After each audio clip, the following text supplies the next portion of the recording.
ہی سرکار غوث پاک رضی اللہ تعالیٰ عنہ اپنے امی کے مادر شکم میں آتے ہیں، اپنے امی کے شکم میں آتے ہیں۔ جیسے ہی آنا تھا، غوث پاک کی امی کہتی ہیں میں نے حدیثوں میں پڑھا تھا کہ نبی پاک صلی اللہ تعالیٰ علیہ وسلم کی امی حضرت آمینہ رضی اللہ تعالیٰ عنہ کی سیرت اور سوانی میں یہ لکھا گیا تھا کہ نبی پاک جیسے ہی حضرت آمینہ کے بطن میں جلوگر ہوئے تو خوشبوئیں آیا کرتی تھی، نور پھوٹا ہوتا تھا، میں سنتی تھی، لیکن جیسے میرا بیٹا عبد القادر میرے شکم میں آیا مجھے خوشبو آیا کرتی تھی۔ میں کبھی کبھی اندھیرے میں چلتی تو اندھیرے میں مجھے روشنی دکھائی دیتی تھی، اور آپ فرماتی ہیں کہ میں نے دیکھا کہ جب سے میرا بیٹا عبد القادر میرے شکم میں آیا اللہ کے ذکر کی آوازیں سنا کرتی تھی، اللہ کے آوازیں، میں اللہ اللہ کہنے کی آوازیں سنا کرتی تھی۔ اللہ اکبر۔ آپ کی والدہ ماجدہ کہتی ہیں کہ سرکار غوث پاک میرا بیٹا عبد القادر جیلانی جیسے ہی میرے شکم میں آیا ہر طرف جشن تھا، ہر طرف خوشی تھی، ہر طرف ایک میلے لگے ہوئے تھے کہ آج جو ہے اس گھر میں جو عظیم الشان گھر ہے، جو سادات کا گھر ہے، جس میں عبداللہ سومئی جیسا ولی ہے، جس میں ابو صالح موسیٰ جنگی دوست جیسا ولی ہے، ایسے گھر میں لڑکا پیدا ہونے والا ہے۔ اللہ اکبر۔ جب 470 ہجری اور 1 رمضان المبارک چاند کی رات تھی، اس رات میں اب حضرت ام الخیر فاطمہ جو سرکار غوث پاک کی امی جان ہے، آپ فرماتی ہیں کہ 1 رمضان المبارک کی رات 470 ہجری ہے، جیسے ہی وہ رات شروع ہوئی اب مجھے جو ہے جو خواتین کو بچے کے ولادت کے وقت جو درد ہوتا ہے وہ درد مجھے ہلکا محسوس ہونے لگا، لیکن ایسا نہیں ہوتا تھا کہ میرا بچہ مجھے بھاری پن محسوس دے رہا ہو، ایسا نہیں ہوتا تھا کہ مجھے تکلیف ہو رہی ہو، عجیب وہ محسوس تھا کہ وہ تکلیف بھی مجھے سکون پہنچایا کرتی تھی، وہ تکلیف بھی مجھے اطمینان دیا کرتی تھی۔ آپ کی والدہ فرماتی ہیں کہ جیسے سرکار غوث پاک کے ولادت کا عین وقت قریب آیا، اللہ اکبر، میں غیب سے آوازیں سنا کرتی تھی۔ میں نے حدیثوں میں پڑھا تھا حضرت آمینہ کے لیے، لیکن یہاں جو میرے بیٹے کے ساتھ ہو رہا تھا، وہ میرے بیٹے کے ساتھ جو کچھ بھی ہو رہا تھا مجھے حدیثوں کی یاد تازہ ہو جایا کرتی تھی، مجھے عجیب خوشبوئیں آتی تھی، عجیب روشنیاں محسوس ہوتی تھی، کسی کے آنے جانے کی آوازیں سنا کرتی تھی۔ یہ تو ماں کی کیفیت ہے۔ حضرت ابو صالح موسیٰ جنگی دوست جو آپ کے والد تھے، ادھر عبادت میں مشغول تھے اپنے کمرے میں، جیسے ہی عبادت کرتے کرتے آپ کی نیند لگی، آپ کی آنکھ لگی، نبی پاک صلی اللہ تعالیٰ علیہ وسلم کی زیارت ہوئی، حضور کی زیارت ہوئی۔ آپ نے ارشاد فرمایا کہ اے ابو صالح موسیٰ، لے میں تجھے خوشخبری دے رہا ہوں۔ خوشخبری یہ ہے کہ تیرے گھر میں ایک بیٹا جلوگر ہونے والا ہے، اللہ تیرے بیٹے کو وہ شان عطا فرمائے گا جو اللہ نے مجھے نبیوں میں شان عطا فرمائی ہے، مجھے نبیوں میں شان عطا فرمائی ہے، میں نبیوں کا سردار ہوں اور تیرا بیٹا ولیوں کا سردار ہوگا۔ اللہ اکبر۔ ادھر ابھی ابا جان کا خواب مکمل ہوا، ادھر نانا جان کو خواب ہو رہا ہے۔ نبی پاک صلی اللہ تعالیٰ علیہ وسلم تشریف لاتے ہیں اور کہتے ہیں عبداللہ سومئی مبارک ہو، تیرا گھر نواسا ہونے والا ہے، اور جانتے ہو تیرے نواسے کی شان کیا ہے، تیرے نواسے کی عظمت کیا ہے، مقام و مرتبہ کیا ہے۔ عبداللہ سومئی سن لے، جو شان اللہ نے مجھے نبیوں میں عطا فرمائی، مجھے نبیوں کا سردار بنایا، تیرے نواسے کو اللہ تعالیٰ ولیوں کا سردار بنانے والا ہے۔ جیسے ہی خواب مکمل ہوا، دونوں حضرات اٹھے، نیند سے بیدار ہوئے اور جلدی جلدی حضرت ام الخیر فاطمہ کے پاس پہنچے۔ لوگوں نے کہا، خواتین نے کہا تھوڑی دیر انتظار کریں، ابھی تھوڑا وقت ہے بچے کے پیدا ہونے میں۔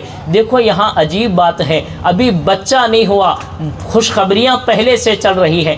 دیکھو آج سائنس کتنا بھی ترقی کر لے نا، کتنا بھی ترقی کر لے، اگرچہ پہلے کتنا بھی بتا دے نہیں آپ کے گھر لڑکا ہوگا، کوئی ہے نا ایسے مشینز بھی ہیں کہ جسے دیکھ کے بتا دیا جاتا ہے کہ لڑکا ہوگا یا لڑکی ہوگا۔ بھئی اگر ہے کہ پہلے پیدا ہونے سے پہلے ہی خوشخبریاں دے کے بھیجا جا رہا ہے کہ تیرے گھر میں لڑکی نہیں بلکہ لڑکا پیدا ہوگا، وہ بھی ولیوں کا سردار پیدا ہوگا۔ میں اکثر ایک بات مثال دے کے یہ سمجھاتا ہوں، میں مثال دے کے کہتا ہوں، لوگ آج ہم سے پوچھتے ہیں یہ کیسے ہو سکتا ہے کہ ماں کر رہا ہے، سانس کس طرح لے رہا ہے، اس کا وزن کیا ہے، کس کیفیت کا ہے، یہ ساری چیزیں آج کی ایک مشن بتا رہی ہے۔ یار جب دنیا دار بنائے اس مشن کی یہ کیفیت ہے جسے اللہ اپنے نور سے تربیت کرتا ہے، جس ولی کو اللہ تعالیٰ اپنے قرب خاص سے تربیت کرتا ہے۔ میں پوچھنا چاہتا ہوں اگر وہ ولی ماں کے پیٹ میں کیا ہے بتائیں تو قرآن کے خلاف کیسے ہو سکتا ہے؟ قرآن کے خلاف کیسے ہو سکتا ہے؟ جب قرآن کے خلاف نہیں تو اس آیت کا کیا مطلب ہے؟ اس آیت کا کیا مطلب ہے کہ قرآن کہتا ہے کہ اللہ کے سوا کوئی نہیں جانتا کہ ماؤں کے پیٹوں میں کیا ہے۔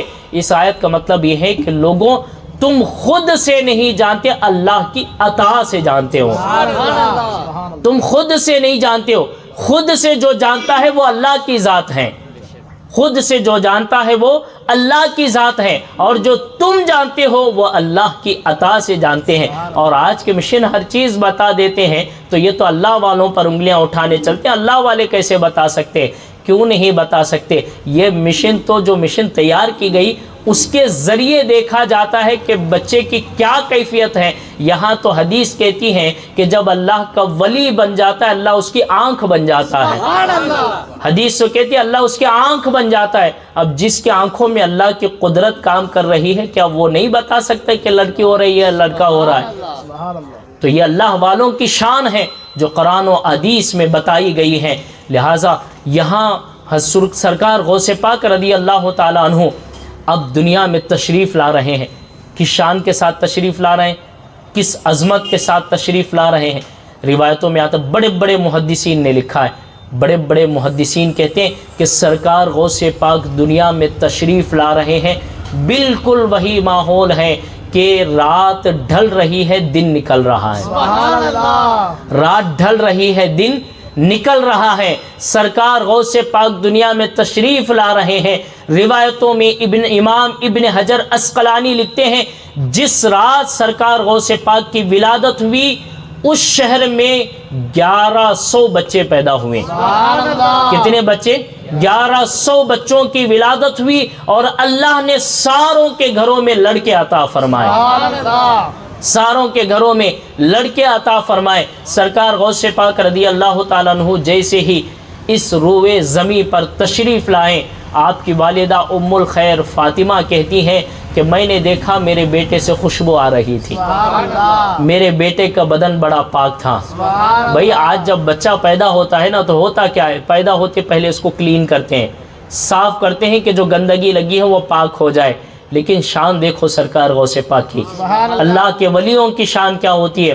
ولیوں کی شان یہ ہوتی ہے دنیا میں تشریف لاتے ہیں ان کا بدن پاک ہوتا ہے کیونکہ ان کی دلیں بھی پاک ہوا کرتی ہیں، اللہ انہیں پاک بنا کے بھیج رہا ہے۔ سرکار غوث پاک رضی اللہ تعالیٰ عنہ دنیا میں تشریف لائے۔ آپ کی امی جان کہتی ہیں کہ پیدا ہوئے صبح صادق کا وقت میں 1000 کوششیں کرتی رہی کہ میرا بیٹا عبدالقادر دودھ پی لے، لیکن میرے بیٹے نے دودھ نہیں پیے۔ 1000 کوششیں کرتی رہی، 1000 کوششوں کے باوجود کوئی فائدہ نہیں۔ ڈاکٹروں کو بلایا گیا، طبیباؤں کو بلایا گیا، خواتین کو بلایا گیا، تجربے کار خواتین کو بلایا گیا۔ سب نے کہا کہ یہ جو مسئلہ ہے یہ ہمیں سمجھ میں نہیں آتا، یہ مسئلہ کیوں ہے کہ بچہ پیدا ہوتا ہے روتا ہے، لیکن یہاں عجیب ہے کہ ام الخیر فاطمہ تیرا بیٹا روتا ہوا نہیں آیا، تیرا بیٹا مسکراتا ہوا دنیا میں آیا۔ اور آپ کو معلوم ہے روتا ہوا بچہ کیوں آتا ہے؟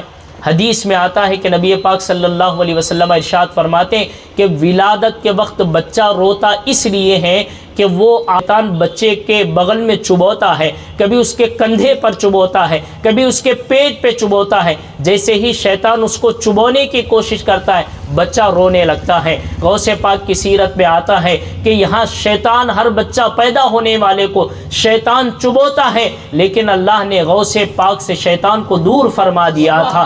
اسی لیے غوث پاک دنیا میں تشریف لا رہے ہیں تو مسکراتے ہوئے تشریف لا رہے ہیں، اور غوث پاک رضی اللہ تعالیٰ عنہ مسکراتے ہوئے آئے۔